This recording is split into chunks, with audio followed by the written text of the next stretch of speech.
ప్రియులారా, లూకాసు వార్త 3:17లో ఆయన చేతిలో చాట ఉన్నదట.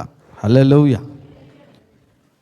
ఆయనంటే మన రక్షకుడైన యేసుక్రీస్తు వారు. ఆయన చేతిలో చాట ఉంటే ఆయన ఏం చేస్తాడట? కళ్ళమును బాగుగా శుభ్రము చేసి ఆ కొట్టులో గోధుమలను సమకూర్చి పొట్టును ఆరని అగ్నిలో కాల్చేస్తాడట. అంటే దాన్ని తూర్పరా పట్టుట అంటారు. ఏమంటారండి? తూర్పరా పట్టుట. బాగా పంట పండిన తరువాత పొట్టును గింజలను వేరు చేయడానికి ఒక ప్రాసెస్ ఉంటుంది. ఆ గాలికి ఆ గింజలు పైనుంచి వేస్తుంటే పొట్టుగా వేరైపోద్ది, గింజలుగా వేరైపోతాయి.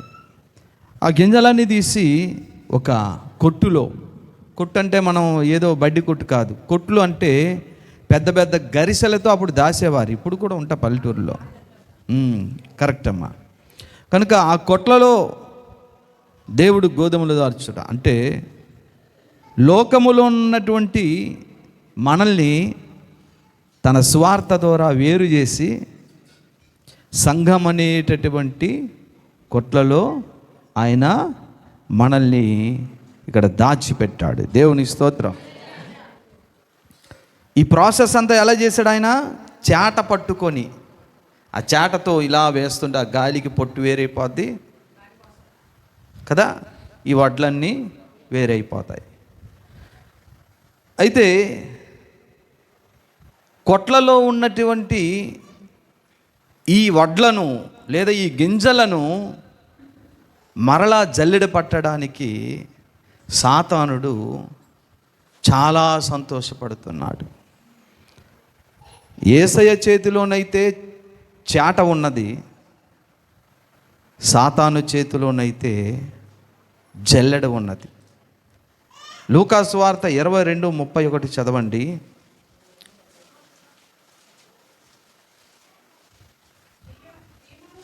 సీమోను, సీమోను, ఇదిగో సాతాను మిమ్మలను పట్టి గోధుమల వలె జల్లించుటకు మిమ్మల్ని కోరుకున్నాడు. వాడి చేతిలో ఏముందండి ఇప్పుడు? జల్లెడ. దేంతో జల్లిస్తామండి? జల్లెడతో జల్లించాలని చాలా ఇష్టమట సాతానికి. ఎవరెవరిని జల్లించేద్దాం అనుకున్నారు అంటే అపోస్తులు, అక్కడ మత్తయి, ఎవరెవరు ఉన్నారు చూసారా? 12 మంది శిష్యులందరినీ కూడా జల్లించేద్దామని. ప్రియులారా, జల్లించుట అనేది కొట్లలో ఉన్న ధాన్యాన్ని, గోధుమల్ని జల్లిస్తాడు సాతానుడు.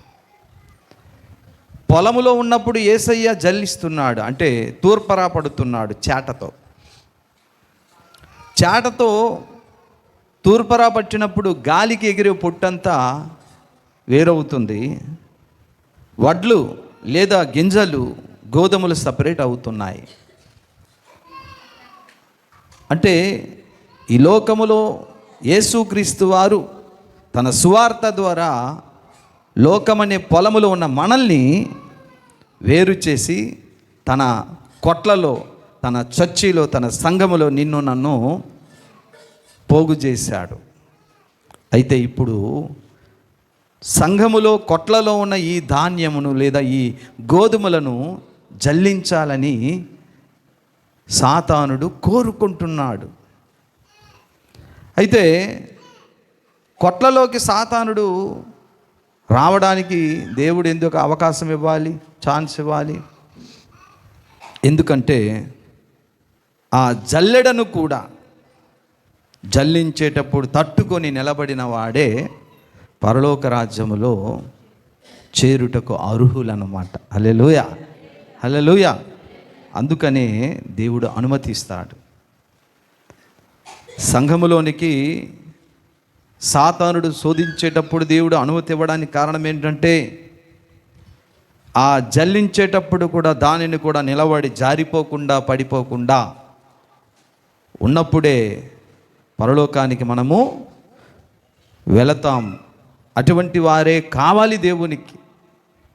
అందుకే ఒక్కోసారి దేవుడు ఆ సాతానుడు జల్లెడ పట్టి జల్లించాలని అనుకున్నప్పుడు కూడా చూస్తాడు, ఎవరు జారిపోతారా, ఎవరు నిలబడతారా నా కోసం అని.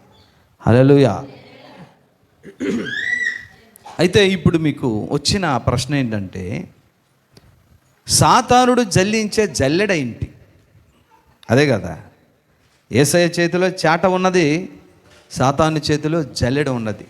యేసయ్య పొలములో ఉన్నటువంటి దినుసులను, గోధుమలను తీసి పొట్టును గోధుమలు వేరు చేస్తే, వీడేమో కొట్లలో ఉన్న సంఘములో సమకూర్చబడిన ఈ గోధుమలను చల్లించడానికి చాలా ఇష్టపడతాడు, ప్రయత్నం చేస్తున్నాడు. అయితే వాడు ఏ విధానములో జల్లెడ పడతాడు? వాడి దగ్గర ఉన్నటువంటి జల్లెడ ఎవరిని ఏ విధంగా జల్లిస్తే పడతాడో వాడు బాగా ఆరితేరిన వాడు. అందరికీ ఒకే విధమైన జల్లెడ పెట్టడు. బలమైన జల్లెడ ఉంటాయి, పెద్ద కన్నాలు జల్లెడ ఉంటుంది, చిన్న కన్నాలు జల్లెడ ఉంటుంది, కొద్ది వెడల్పైన జల్లెడ ఉంటుంది, చాలా చిన్నదైన జల్లెడ ఉంటుంది. ఏ జల్లెడ వేస్తే వీడు పడతాడో ఆ జల్లెడను వాడు ఉపయోగిస్తాడు. అందులో కూడా జారిపోకుండా నిలబడగలిగినప్పుడే పరలోక రాజ్యానికి మనం అర్హులం ప్రియులారా. అటువంటి భక్తుల కొరకే యేసయ్య చూస్తున్నాడు. సంఘములో వాడు జల్లెడ పట్టినప్పుడు పడిపోవడానికి నువ్వు నేను వీలు లేదు. వాడు ఎటువంటి జల్లెడ పడతాడు అంటే, మొదటిగా చెప్పుకోదగ్గ విషయం, అదే ఫస్ట్ అని కాదు, ఏదో ఒకటి చెప్పాలి కదా. ముందు చెప్పేది ఏంటంటే, బాగా వినండి, ఈ లోకమును స్నేహించుట అనేటటువంటి జల్లెడను పడతాడు వాడు. అర్థమైందండి? ఈ లోకమును స్నేహించుట. ఈ లోకాన్ని మనుషులు చాలామంది చక్కగా ప్రేమించి స్నేహం చేస్తారు. ఆ జల్లెడను వీడే తయారు చేస్తాడు నీకు. తద్వారా ఆఖరికి పడిపోయి దేవునికి దూరం అయిపోయి పొట్టులా నిన్ను ఆరని అగ్నిలో కాల్చేటట్లుగా చేస్తాడు. ప్రియమైన బిడ్డలారా, చాలాసార్లు లోకాన్ని మనం ఎలా స్నేహిస్తాం అనంటే, ఈ లోక స్నేహములో సామాన్యులు కారు, ఆత్మీయతలో అనుభవంలో తలపండిపోయిన వారికి కూడా వాడు జల్లెడ పట్టి కొట్టేశాడు. అటువంటి వారు బైబిల్లో నాకు చూపిస్తాను ప్రియులారా. అందులో పేరు దేమా. దేమా అనే వ్యక్తి పౌలుతో పరిచర్య చేసిన వాడు, సంఘాలు కట్టిన వాడు, పరిచర్య చాలా దిక్కల చేసి పౌలు సరసన నిలవబడిన వాడు దేమా. కొలస్సీ 4:14 ఒకసారి చదవండి.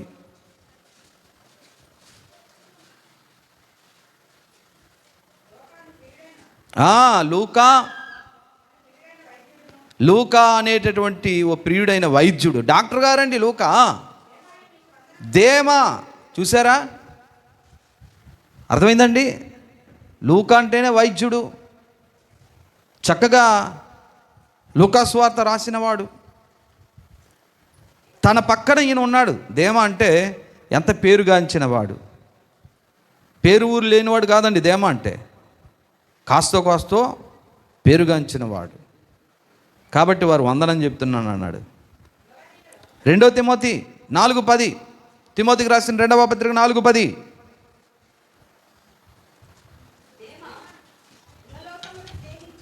అదండి, ఏం చేశాడట? దేమా ఇహలోకమును స్నేహించాడట. అంటే దేమాను పడగొట్ట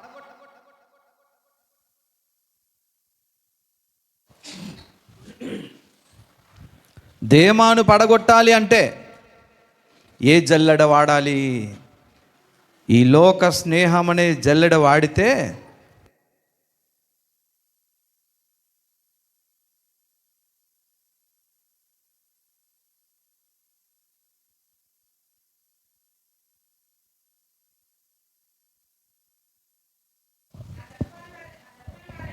నా జత పనివాడైన మార్కు, అరిస్తార్కు, దేమా అమ్మ వింటున్నారు ఈ మాట? అపోస్తులుడు పౌలు అంటున్నాడు, నా జత పనివాడైన దేమా అని. అంటే పౌలుతో పాటుగా జత పనివాడట దేమ. అటువంటి భక్తుడు దేమ పడిపోయాడట. పడిపోవడానికి సాతానుడు వాడిన జల్లెడేంటి? ఈ లోక స్నేహం. ఇప్పుడు చదవండి ప్రియులారా, మనము తిమోతికి రాసిన 2వ పత్రిక 4:10. దేమ ఇహ లోకమును స్నేహించి నన్ను విడిచి. చాలి ప్రియులారా, ప్రదేను బిడ్డలారా, సంఘములో విశ్వాసులు బలమైన వారిని కూడా పడద్రోయడానికి సాతానుడు వాడుకునే అస్త్రం, సాతానుడు వాడుకునే జల్లెడ మొదటిగా మనం చెప్పుకుంటున్నాము ఈ లోక స్నేహం. ఎస్ ప్రియులారా, ఆఖరికి అడ్రస్లు లేకుండా దేమ అయిపోయాడు. అర్థమవుతుందండి? అరే ఒకప్పుడు సేవ చేసేవాడు, స్వార్థ ప్రకటించేవాడు, ఊరూరా తిరిగేవాడు, పెద్ద ఘనత ఉండేది. ఇప్పుడేమో ఏమీ లేదని, ఏ సేవ లేదు, ఏమీ లేదని మూలపడి ఉన్నాడు. లోకంతో కబుర్లు చెప్పుకుంటున్నాడు. ఈ స్థితిలోకి దిగజారిపోతారు లోకముతో స్నేహం చేస్తే. ఏం చేస్తారు తెలుసా? నువ్వు ఎలా పడతావో నీకు చూస్తారు. ఇక్కడ ఎవరండి, మన రత్నం గారు భర్త గారు కావచ్చు, పెద్దవాళ్ళు అయితే ఎలియాజర్ కావచ్చు, లేదా మీలో ఎవరో ఒకరు పెద్దలు. ఫస్ట్ ఏం చేస్తాడు? దేవుణ్ణి నమ్ముకున్నావా, సరే సరే నీకు ఏ జల్లెడ ఉపయోగించాలో ఉపయోగిస్తానులే అని పిలుస్తారు. అన్నా నువ్వు రావాలన్నా, నువ్వు రావాలి, ఈ గ్రామానికి, ఈ పంచాయతీకి నువ్వు ప్రెసిడెంట్గా ఉండాలి. ప్రెసిడెంట్గా ఉండి ఇక నీ మాట మీదే అందరినీ నడిపించాలి, కార్యకర్తలుగా మేము ఉంటాం రా అని దేవుడి దగ్గరకు వస్తున్న వ్యక్తుల్ని ఎలా పడగొట్టాలో, ఏ జల్లెడ వాడాలో వాడు తెలుసు. పిలిచి, అరే నాకు 10 మంది పిలుస్తున్నారని నేను ఎంత గొప్పవాడిని, ఇక ఈ గ్రామదేవత పండగ, ఈ చందాలు ఆ చందాలు నీ నెత్తి మీదే, ఇక నువ్వే గొప్పవాడివి అనుకొని పిలిచి పంచాయతీ పెద్ద మనిషి చేసి నిలబెడతారు. చర్చికి ఆరాధనకి ఎప్పుడు కూడా ముందొచ్చేవారు. ఒకప్పుడు హార్ట్ ప్రాబ్లం, ఒకప్పుడు కిడ్నీ ప్రాబ్లం, ఒకప్పుడు బ్రెయిన్ ట్యూమరు, క్యాన్సరు, ఈ బాధల్లో, రోదల్లో, వేదనలో దేవా నువ్వే కావాలంటే దేవుడు బ్రతికించేశాడు. వీడిని ఎలాగ పడగొట్టాలి నేను అని సాతానుడు మరి కొంతమంది పెద్దల్ని పిలిపించి, రండి మా గ్రామానికి పెద్దగా ఉండండి, మా రాజకీయ పార్టీకి ప్రతినిధిగా ఉండండి, మీరు లేకపోతే మాకు దిక్కు లేదండి అని అట్లా లాగుతారు. లాగిన తర్వాత ఈయన కూడా ఓహో ఆహో అంటాడు. ప్రతిరోజు కన్నీరు కార్చి ప్రార్థన చేసి ప్రభరక్త మాంసాల్లో ఆరాధనలో ఉన్న వ్యక్తి ఎప్పుడైతే ఆ సంఘానికి ఆ ఊరిలో గ్రామ పెద్దలకి ఈయన పెద్ద అయిపోయి ప్రెసిడెంట్ అయ్యాడు, తర్వాత ఏమవుతుందో తెలుసా? ఆదివారం కాస్త సగంలో వస్తాడు, 12కి ప్రైజ్లాడు అని అంటారు, ప్రార్థన చేసుకుంటారు, కానుకేశారు. ఏమయ్యా లేట్కి వచ్చావు? కొద్దిగా బిజీ ఉందండి వచ్చేస్తానంట. తర్వాత మరుసటి ఆదివారం చూస్తే సేమ్ అలాగే. 4 వారాల తర్వాత తను ఆశీర్వాదం టైంలో వస్తారు, చివరి ముగింపులో. ఏమయ్యా ఇప్పుడు వచ్చావు? అయ్యగారు కాస్త బిజీ అయిపోయింది, ఈ ఎంఆర్ఓ ఆఫీసులకు వెళ్ళాలి, రాజకీయ నాయకుల దగ్గరికి వెళ్ళాలి, కాలువల కోసం మాట్లాడాలి, లైట్ల కోసం మాట్లాడాలి, మరుగుదొడ్ల కోసం మాట్లాడాలి, అన్నీ కాదు, ఎంత బిజీ అయిపోయిందంటే, అబ్బా దేవుడు నాకు ఎంత హోదా ఇచ్చాడు. అరే దేవుడు ఇచ్చిన హోదా కాదురా, నిన్ను జల్లెడ పడుతున్నాడాడు. అరే నాకు చాలా బిజీ అయ్యారు. చూసారా, పాపుల సంఘానికి పెద్ద అయ్యేసరికి ఇంకా మరొక 3-4 నెలల తర్వాత ఆ ఆశీర్వాదం టైంలో కూడా రారు. ఖచ్చితంగా హ్యాపీ క్రిస్మస్కి వస్తారు, హ్యాపీ న్యూ ఇయర్కి వచ్చి చాలా బిజీగా ఆఖరికి అలా దూరం చేస్తాడు. దూరం చేసి అక్కడ పనికి రాకుండా చేస్తాడు, దేవునికి పనికి రాకుండా చేస్తాడు సాతాను గాడు. దేమా పరిస్థితి అదే. బాబు వింటున్నారా? మనలో ఎవరు లేరు కదా ఆ దేమాలు, అంత దేమాలు లేరు కానీ దేమాలు ఉన్నారు, దేమాగా వస్తారు. కనుక ప్రియులారా, ఇలాగ యహలోకమును స్నేహించి వెళ్ళిపోయిన వారు జల్లెడు పట్టి ఆఖరికి దూరం అయిపోతారు. ఏదో ప్రభువు దయదలచి వాళ్ళందరి కొరకు ప్రార్థన చేస్తే అప్పుడు తప్పిపోకుండా ఉన్నారు. కనుక ఈ లోక స్నేహము దేవునితో వైరమట. యాకోబు రాసిన పత్రిక 4వ అధ్యాయము 4వ వచనం చదవండి. సాతానుడు సంఘములో కొంతమందిని పడవేయడానికి వాడుతున్న అస్త్రం ఏంటో తెలుసా? ఈ లోక స్నేహం. ఈ ఆదివారమే పిక్నిక్ని స్నేహితులు పిలుస్తారు. ఈ ఆదివారమే స్నేహితులు నిన్ను ఎక్కడ పిలుస్తారు తెలుసా? షికారుకి పిలుస్తారు. ఈ ఆదివారమే అమ్మా అనంతపురం పరా, నీకు తెలీదా బేరం ఎంత ఉందో తెలుసా, ల్యాబ్ ఎంత వస్తుందో తెలుసా, నువ్వు వెళ్ళిపోయావు కానీ ఏంట గ్యాల్లో ఏంటే యాపిల్ ఎంత తక్కువకి ఇచ్చారో, మనసంతా అటే ఉంటుంది. ఈ లోక స్నేహం పిల్లరా. యాకోబు 4:4 ఈ లోక స్నేహము దేవునితో వైరమని మీరు ఎరుగారా? దేమ ఏం చేశాడు? ఈ లోకాన్ని స్నేహించి వెళ్ళిపోయి భ్రష్టుడైపోయి దేవునికి దూరం అయిపోయి ఆరని అగ్నిలో కాల్చివేయబడ్డానికి పోయాడు. కనుక ప్రియదేని బిడ్డలారా, కొట్లలో ఉన్నటువంటి ఈ గోధుమలను జల్లించడానికి సాతానుడు వాడుకునే జల్లెడ మొదటిగా మనం చెప్పుకోదగ్గ విషయం ఏంటంటే లోక స్నేహం. ఈ ఆదివారమే నిన్ను పేరంటాలకి పిలుస్తారు, ఈ ఆదివారమే పిక్నిక్ పిలుస్తారు, ఈ ఆదివారమే నిన్ను లోకంలో ఉన్న స్నేహితులు పిలుస్తారు. దీన్ని దూరం చేసి, ప్రభు సన్నిధి దూరం చేసి, నువ్వు ఊరి గవిని యొద్ద పెద్దలతో కూర్చోబెట్టి ఇక ఆ లోక సంబంధమైన వ్యవహారాలతో ఉండి ఆఖరికి భ్రష్టుడిగా నిన్ను తయారు చేస్తాడు. చాలా జాగ్రత్తగా వాళ్ళ వేస్తాడు. తొందరపడ్డాడు వాడు ఉపయోగిస్తున్నటువంటి జల్లెడ. అలా చాలామంది దేవుని బిడ్డలు, దేవుని కొరకు పాడిన వారు, యేసయ్య కొరకు జీవించిన వారు అలాగా లోకము కానీ లోకపు బాధ్యతలు అనుకొని వెళ్ళిపోయి లోకంలో కలిసిపోయి దేవుని దూరం అయిపోయి మళ్ళీ వాళ్ళు అప్పుడప్పుడు వస్తారు క్రిస్టమస్లకి. భక్తి లేదని కాదు, అలా భ్రమిస్తారు అంతే. కాబట్టి మీరు జాగ్రత్త. చెప్పాడా ఆయన? సీమోను సాతాను మిమ్మల్ని జల్లెడలో వేసి జల్లించాలని కోరుకున్నాడు. ఎవరిని?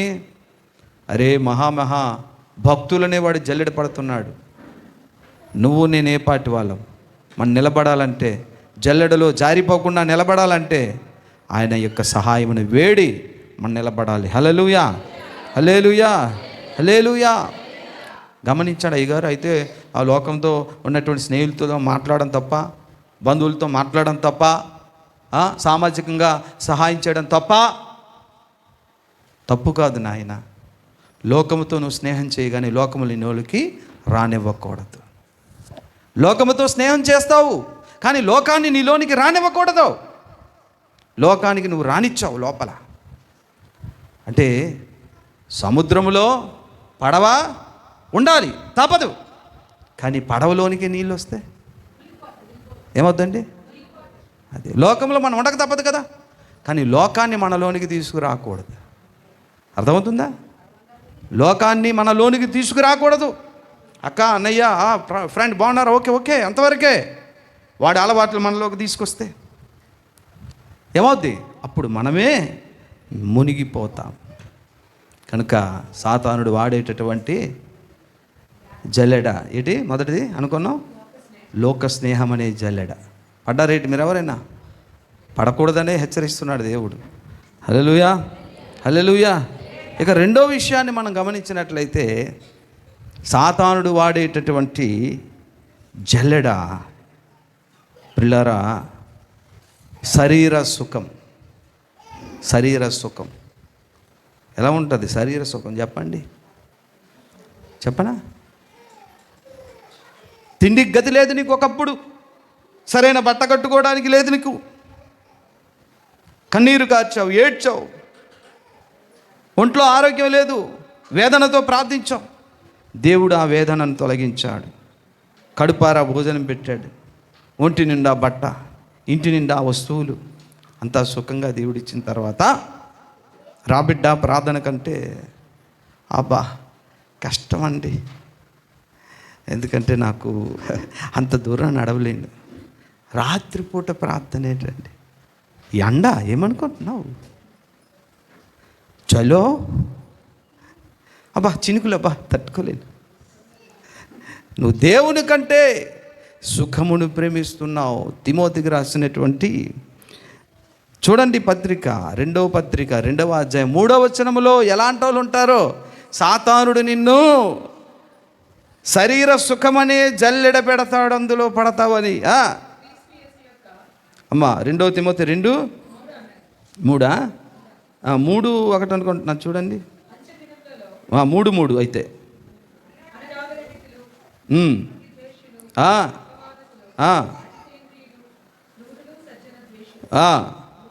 దేవుని కంటే సుఖానుభవం అనే మాట ఉంటుంది చూడండి అక్కడ. ఎన్నో వచ్చినమ్మా? 4. ఎస్. దేవుని కంటే సుఖానుభవమును ఎక్కువగా. అది అమ్మా, ఇదొక జల్లెడవాడు ఉపయోగిస్తాడు. అర్థమవుతుందంటే, ఒకప్పుడు వ్యాపారం లేదు, తినడానికి లేదు, బట్ట లేదు, ఆరోగ్యం లేదు. ఇప్పుడు అన్నీ వచ్చాయి. వచ్చిన తర్వాత ఆ సుఖమే కావాలి కానీ నువ్వు అక్కర్లేదు నాయన. అర్థమైందా? ఈ జల్లెడలో కూడా విశ్వాసులు వాడు ఏం చేస్తాడు? పడేస్తాడు. అర్థమైందా? ఇప్పుడా ప్రార్థన 2 వరకునా ఏటండి, లోపల గ్యాస్ట్రిక్ ముదిరిపోతుంది. లేటుగా వస్తారు, తొందరగా.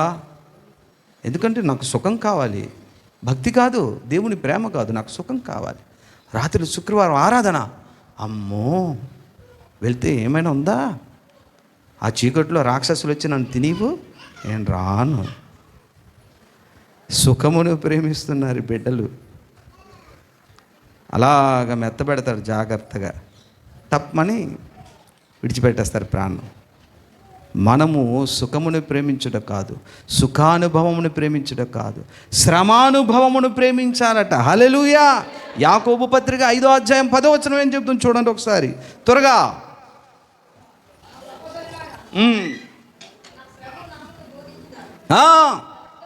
ప్రవక్తలను వారి యొక్క శ్రమానుభవమును ఓపికను మాదిరిగా పెట్టి బ్రతకండి అయ్యా. హల్లెలూయా. ఏం చెప్పారండి మార్క్ గారు, ఇషా గారు? మీకు బోధించిన ప్రవక్తల యొక్క శ్రమానుభవమును మాదిరిగా చేసి బ్రతకండి అయ్యా. శ్రమానుభవాన్ని ప్రేమించండి. నాకు శ్రమానుభవం కావాలి ప్రభా, సుఖానుభవం వద్దని కోరుకో. సుఖానుభవం పెట్టువాడు సాతాను జల్లెడ, శ్రమానుభవం పెట్టువాడు దేవుడు. కాస్త 2 వరకు కాదుడా అయ్యగారు, 2:30 ఉంటాం, దానికి ఉంది ఈరోజు శ్రమ పడదాం. అర్థమవుతుందండి? దేన్ని ప్రేమిద్దామండి చెప్పండి? మాటల్లో కాదు, చేతల్లో ఉండాలి. నేను చాలాసార్లు ఎందుకు చెప్తాను, దేవుడు నాకు ఇచ్చినటువంటి డ్యూటీని నేను న్యాయం చేయాలి. కాబట్టి మీరు విన్నా వినకపోయినా, ఉండినా ఉండకపోయినా, ఇప్పుడే వచ్చి తొందరగా వెళ్ళిపోయినా, నేను వాక్యం చెబుతూనే చచ్చిపోతాను బిడ్డానా. శ్రమకు నేను ఇష్టపడుతున్నా. మిగతా సోమ మంగళ ఖాళీ తెల్లవారు ప్రార్థనలు ఉంటాయి. ఈ డ్యూటీ అయినా నేను కరెక్ట్గా చేయకపోతే, మరి 2 వరకు చెప్పడం అంటే 2 వరకు అంటే నేను అక్కడెక్కడ కూర్చోలే. ఇక్కడ ఎంతమందికి అయితే ఎన్ని గంటలైతే చెబుతున్నానో సేమ్ అక్కడ అంతే చెప్తాను. నాతో వచ్చిన వాళ్ళు చెప్పండి, టైము గట్రా తగ్గించడం, వాక్యం తగ్గించడం ఉండదు. ఉంటుందమ్మా? ఉండదు. కరెక్ట్ 10 మంది వచ్చినా అంతే వాక్యము, 100 మంది వచ్చినా అంతే వాక్యం. అంటే సబ్జెక్ట్ అందాలి వాళ్ళకి. తప్పదు నాయన. శ్రమానుభవాన్ని నువ్వు ప్రేమించాలి, వారిని మాదిరిగా చేసుకో. సుఖానుభవాన్ని ప్రేమించేటట్లు చేయువాడు సాతానుడు వాడుతున్న జల్లెడ. దాన్ని వాళ్ళు ప్రేమించి ఆఖరికి దేవునికి దూరం అయిపోయాడు, సర్వనాశనం అయిపోయారు. ప్రియా దేవుని బిడ్డలారా, ఇప్పుడు సుఖమే అనుకోక, అర్థమైందండి? నువ్వు కోరుకున్నట్టుగా ఇప్పుడు ఉండదు దేవుని ఆరాధన. ఆయన అనుకున్నట్లుగా ఉంటుంది, దానికే అవి అయిపోతాను. ఆయన నిశ్చితం, ఆయన ఆరాధిస్తాను. పోనీ పాట కదా, చెప్పని వాక్యమే కదా, చదువుదాం, ఆరాధిద్దాం. ఈ ఒక్క రోజంతా దేవునికి ఇద్దాం. ఆకలేస్తుంది, అవని మరి ఏం చేస్తాం, బిస్కెట్ తింటాం. టైం అవుతుంది, అవని కాస్త శ్రమ పడదాం ఓపికతో. ఏమంటుంది మళ్ళీ? శ్రమానుభవమును ఓపికతో మాదిరి చేసుకొని చూద్దాం. ఓపిక ఏం చెప్తుంది లేఖనం? మన నూరంతలుగా ఫలించాలంటే ఏముండాలన్నాడు అక్కడ కిందటి వారం వాక్యంలో. ఓపిక ఉండాలా లేదా? అంటే శ్రమానుభవంతో ఓపిక కూడా ఉండాలి మనకి. లేకపోతే వాడు వేసినటువంటి సుఖానుభవం అనే జల్లెడలో దబ్బమని పడి కింద పడతాం పాతాళంలోకి. కాబట్టి పిల్లారా, జాగ్రత్త పడదాం. ఇక వాడు వాడేటటువంటి మరో జల్లెడ, ఈ రెండింటికి పడనవాడు ఇంకో దానికి పడతాడు. అదేంటో తెలుసా? జల్లెడ అసూయ, జలసి. అసూయ అనేటటువంటి జల్లెడను ఉపయోగిస్తాడు. ఆ జల్లెడ విశ్వాసులకు సేవకులకు కూడా ఇసురుతాడాడు. చూడు చూడు చూడు, చూసావా పాస్టర్ గారు వాళ్ళ తాలూకులకి ఇచ్చారు, వీళ్ళ తాలూకులకి ఇవ్వలేదు, ఏమనుకుంటున్నావు అని అసూయ కలుగు చేస్తాడు. ఆయన పాస్టర్ గారు ఆ మాట నువ్వెందుకు వినాలండి, మీరు గొప్పలు గారా, ఉద్యోగస్తులు గారా, పెద్దోళ్ళు గారా అని ఊరకనే సజ్జనుల మీద అసూయ కలుగు చేస్తాడు. ఆ కోవలో ఉన్నవారు కోరాహు, అబీరాము, దాతాను వాళ్ళు మోషే నాయకత్వం మీద, అహరోను మీద అసూయ పడిపోయారు. ఎవరికొండయా వాళ్ళ మాటలు వెంటబెట్టాయా మనకు, వాళ్ళు పెద్ద గొప్పలా ఆకాశం ఊడిపడ్డారా, ఊరికా వాళ్ళ మాట వినాం అని సమాజాన్ని పోగు చేశారు. మోసే అహరోన్లు వెళ్ళి అడిగారు, ఏమయ్యా ఇలాగా దేవుడికి మాకు ఇలా విరోధం పెట్టి, మాకు చెప్పారులే మీరు, అసూయ, దేవుడు వాడుకుంటున్నాడని, దేవుని చేత నియమించబడ్డారని, దేవుడు తన్నే ఆశీర్వదించాడని, నాయకుడు నియమించాడని అసూయపడిపోయారు. అయితే ఏమయ్యారండి, పోనీ రండి దేవుని దగ్గర అడిగితే మేరాం మళ్ళీ అంటారు. అసూయ. చాలామంది సేవకుల మీద కూడా అసూయే, పాస్టర్ గారుల మీద కూడా అసూయే. బాగా నవ్వు వచ్చేస్తుంది మీ అందరికీ, నిజమండి. ఈ అసూయ అనేటటువంటి జల్లెడు కూడా పెడతాడు. అది మీకు పాపంలో అనిపించదు, లోపల మీ ఎముకలు తినేస్తుంది. అసూయ ఎముకలకు కుళ్ళు కాబట్టి. ఇది కూడా వాడు ఉపయోగించేటటువంటి ఏటది జల్లెడ. ఎలా పడతావు నువ్వు, ఎలాగ ఒకలాగా. మోషే అధికారమును, అహరోను అధికారమును ధిక్కరించిన దాతాను, అబీరాము, కోరాహు వారి సమూహం అంతా సజీవులుగా పాతాళంలో కూలిపోయారు. భూమి తన నెరవిరిచి నోరు విరిచి మింగేసింది. అసూయ చేతనే కదా. కొంతమంది సేవకులు కూడా దేవుడు వారిని పిలవరు, సేవ చేయడానికి వచ్చేస్తారు. నన్ను వాడుకో ప్రభా, నన్ను వాడుకో, నేను వస్తాను ప్రభా, నన్ను వాడుకో. అరే నువ్వు వద్దురా బాబు అంటాడు. నేను పిలవలేదా, నేను వస్తాను, నాకు చెయ్యి, నాకు వాడుకో ప్రభా, నాకు వాడుకోమంటాలా, ఆయన పిలవద్దు. అరే దేవుడు నేను ఎన్నిసార్లు నన్ను వాడుకోమన్నా సరే వాడుకోవడం లేదు, ఇక ఆయన నన్ను వాడుకోకపోయినా నేనే ఆయన వాడుకుంటాను. నేనే ఆయన వాడుకొని ఆయనకి తలకాయ నొప్పి తెప్పిస్తాను చూడు అని. యేసుదాస్ గారిని నేను నియమించావా ప్రభా, నన్ను కోరుకోలేదా, చూడైతే అలాంటి సంఘం నేను కడతాను అనుకుని అసూయ చేత, కలహబుద్ధి చేత కొన్ని సంఘాలు కడతారు. కట్టి ఆ సంఘాల్లో ఎలాంటి విశ్వాసాలు తయారు చేస్తారు. ఇక్కడ తయారయ్యే విశ్వాసులు నేను నమ్ముతున్నాను ఏంటంటే వెండి, బంగారము, వెలగల రాళ్ళ లాంటి వారిని తయారు చేయాలని ఆశ. ఆలేటి దేవుడి మీద అసూయ చేత, దైవ సేవకుని మీద అసూయ చేత కర్ర, గడ్డి, కొయ్యకాలతో కడతారు. అర్థమైందా? కడుతుంటే అలా తయారవుతుంటే తండ్రికి తలకాయ నొప్పి. ఎందుకురా ఇలాంటి దుర్బాధలను చేస్తావు అంటే, మరేటి నన్ను పిలవమన్నా పిలిచాబెట్టి, పిలవలేదు, నువ్వు పిలవకపోతే ఊరుకుంటానా, నా మట్టుకు నేను వచ్చేసి ఇలాంటి వాళ్ళని కడతాను, నీకు తలకాయ నొప్పి తెప్పిస్తా. ఇది పరిస్థితి. అలా కట్టేటటువంటి క్రమంలోనే రండి, మా సంఘానికి రండి, దేవుడు మీ అందరికీ కూడా ఉచిత భోజనం సిద్ధపరిచాడు అని భోజనాలు ఏర్పాటు. రండి మా మందిరంలోకి రండి, మీకు సంవత్సరానికి క్రిస్టమస్లో ఒక్కొక్కరికి ఒక్కొక్క చీర, ఒక్కొక్కరికి ఫ్యాంటీ షర్టు అని దీని మీద దేవుని చిత్తము ప్రణాళిక లేకపోయినా ఇలా కట్టుకొని ఏం చేస్తారండి, పొల్లు సంఘాలను కడతారు. దీనికి కారణం అసూయ. దాతాను, అబీరాము, కోరాహు ఈ గుంపంతా సమకూర్చారు. సంఘం లేదని కాదండోయ్, సంఘం అయితే స్థాపించబడింది, అంత అసూయపరుల సంఘం అది. ఆఖరి అంతమంది ఉన్న అసూయపరుల సంఘం ఏమైంది చెప్పండి? పొల్లు ఏమైందండి? పొట్టు ఆరని అగ్నికి కాలిపోయినట్లుగా అబీరాము, దాతాను, కోరాహు వారి సంబంధికులు సంఘం అంతా ఏమైంది? పాతాళంలో. అది అసూయ చేత కట్టకూడదు. నేను పరిచర్యకు వచ్చిన తర్వాత అనేక మంది అసూయపడ్డారు, దూషించారు, ద్వేషించారు, వెలివేశారు. వాళ్ళ అడ్రస్లు లేదు అక్కడ, ఏదో మూల పడి ఉన్నారు వాళ్ళు. కాబట్టి దేవుడు నియమించిన అభిషక్తుడైనటువంటి కాపరిని ప్రేమించాలి, గౌరవించాలి, లోబడాలి, మాట వినాలి. అది న్యాయము. లేదు నేను వినను అనుకుంటే రెడీగా తీసుకొని వస్తాడు. రా జల్లెడు ఉంది, అసూయ పడు. ఆ అసూయ జల్లెడు పెట్టి నువ్వు ఒక పెద్ద హీరో, నువ్వు పెద్ద సేవకుడు, నీకు పిలుపు ఉంది, ఏం పర్లేదు, దేవుడు ఎవరినైనా వాడుకుంటారు రానుకుని డమ్మీ సంఘాలు కట్టేటట్లుగా, డమ్మీ సువార్త చేసేటట్లుగా, డమ్మీ దుర్బోధలని చేసేటట్లుగా తయారు చేస్తాడు. కనుక సాతానుడు వాడుకునేటటువంటి జల్లెడలు ఎవరికి ఎప్పుడు ఎలా వేయాలో అన్నీ ఒక రకమైనది కాదు. అసూయ అనేటటువంటి చెప్పండి జల్లెడ ఒకటి, ఇంకోటి ఉందండో, ఇది చెప్పి నేను ముగిస్తాను, టైం అవుతుంది, వచ్చేవారం చెప్తాను. అలా వచ్చేవారం చెప్తానన్న వాక్యాలు ఎన్నో మిగిలిపోయాయి. మళ్ళీ చెప్తే పాత సబ్జెక్టే చెప్పారంటారని మొన్నైతే మన ఇస్సాక్ గారికి ఎంత బాగా అర్థమైందే సబ్జెక్టు. కాబట్టి అంటే అర్థమైంది కదా, మీరు చెప్పలేదా? కొత్త కోణంలో చెప్పారు అయ్య గారు అన్నారు, చాలా సంతోషించారు. అలా మీరు అందరూ అర్థం చేసుకోవాలి లోతుగా. ప్రియులారా, ఇంకా ఏంటండి మొదటి చెప్పుకున్నాం, లోక స్నేహం అనేటటువంటి జల్లెడ పడతాడు. రెండవదిగా శరీర సుఖం అనే జల్లెడ కూడా పడతాడు. తర్వాత అసూయ అనే జల్లెడ కూడా పడతాడు వాడు.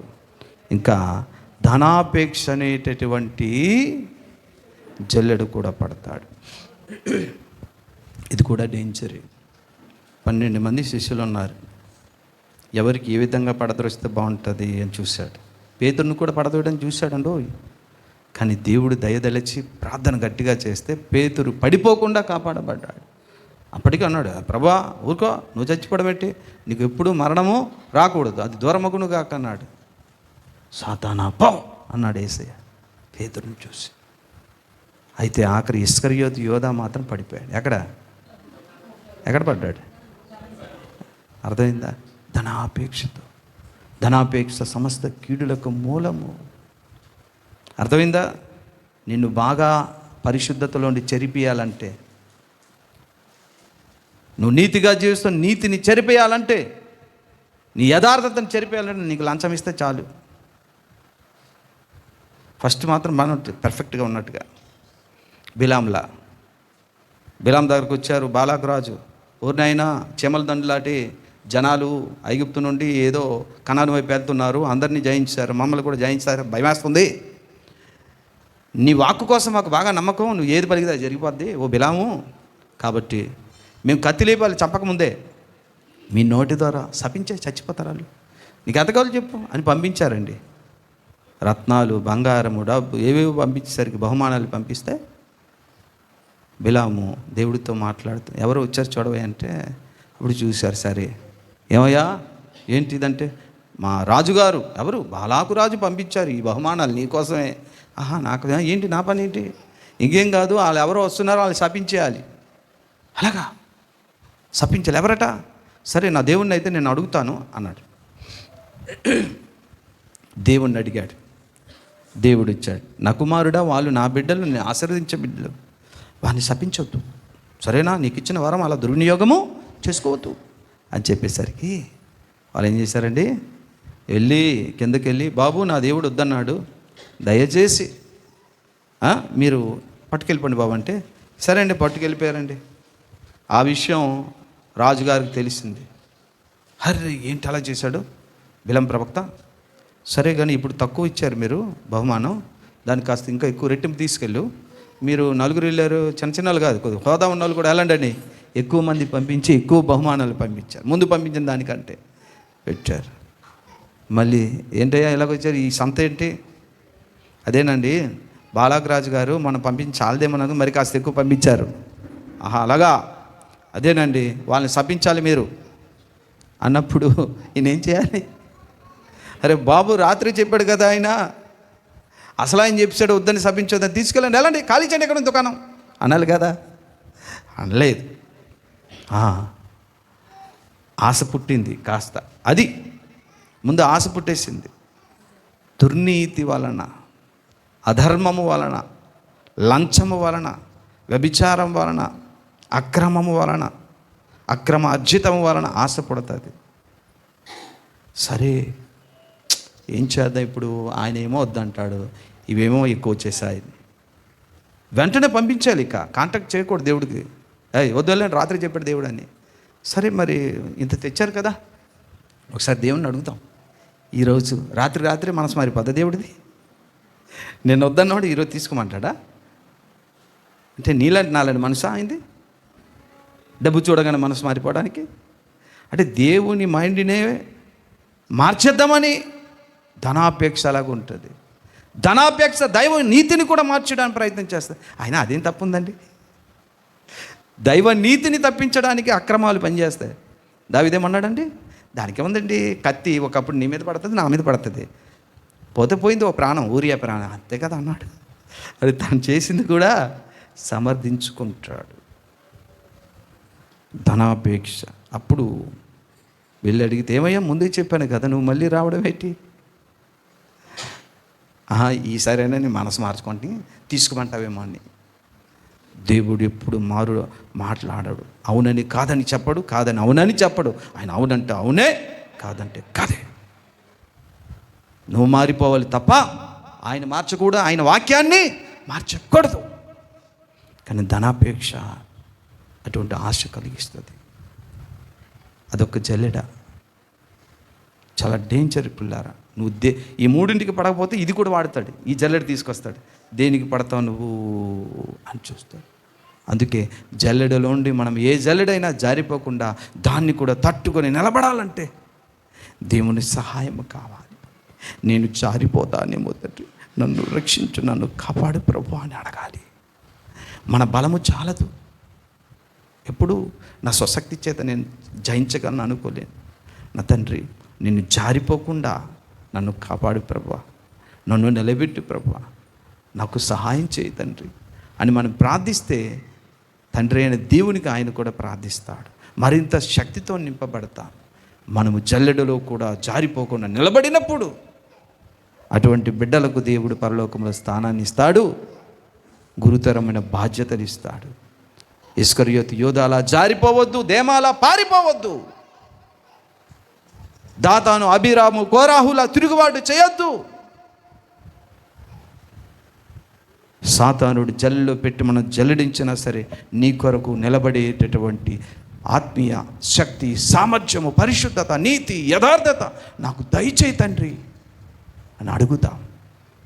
ఆయన నిలబెడతాడు. ప్రార్థన చేద్దాం, తల ఉంచండి.